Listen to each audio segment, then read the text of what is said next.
The Atonement Healing Guide. This is a general how to heal with Atonement being your main source of healing. If you want to learn how to pull maximum DPS over maximum healing and become the raid's 0.5 healer, check out my 0.5 healer guide. Now, in patch 5.4, a few things changed for Atonement.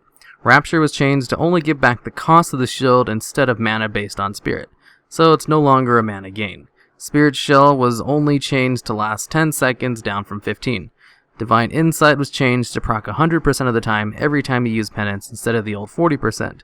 It's still really bad though. I mean, it's not half bad for challenge modes and PvP, but for raiding it still sucks.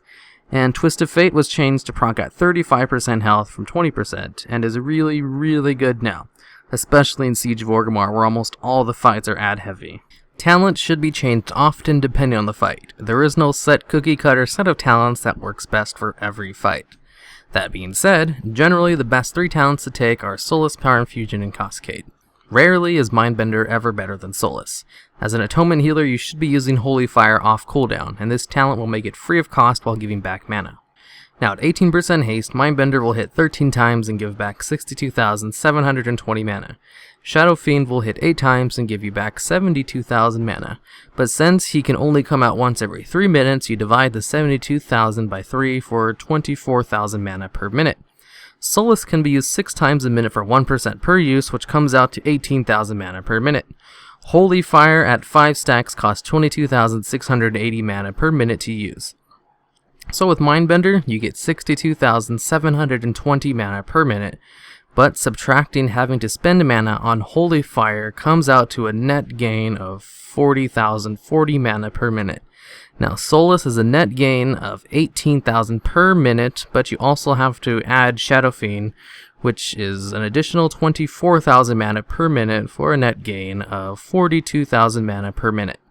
Now, Mindbender in best case scenario conditions, i.e. having 18% haste, it still comes short of Solace by about 2,000 mana. Plus, Solace is an actual HPS increase over Mindbender after the Atonement nerf.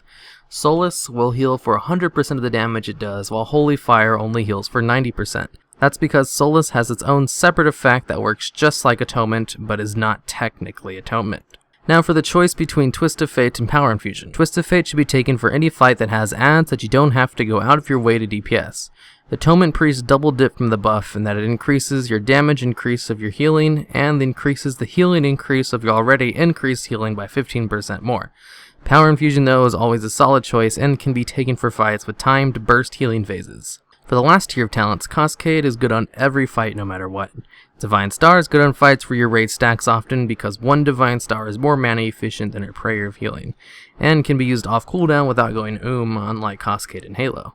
And Halo isn't really that great for any fight. For Glyphs, you need Glyph of Penance. All other glyphs are optional. For Atonement healing, you cannot just use Smite, Solace, and Penance. Your HPS will be terrible if you only use those 3 spells. Dispriests are complex and require a lot of cooldown management. For one, you want to use Prayer of Mending off cooldown. That spell is so efficient for its mana cost, it's crazy. Inner Focus, of course, should be used when it's needed, and it's great for stacking phases or for throwing a huge bubble on a tank. I just simply macroed into Prayer of Mending. Atonement is a smart heal, so it's way better than all other heals.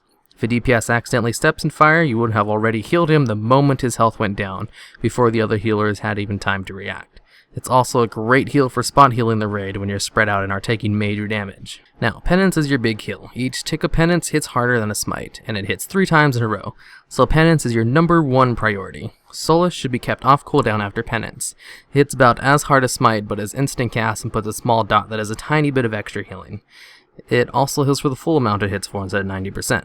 Smite reduces the cooldown of Penance by half a second every time you use it, and will be the spell you cast the most. You want to use Archangel off cooldown. It buffs your heals by 25% for its 18-second duration.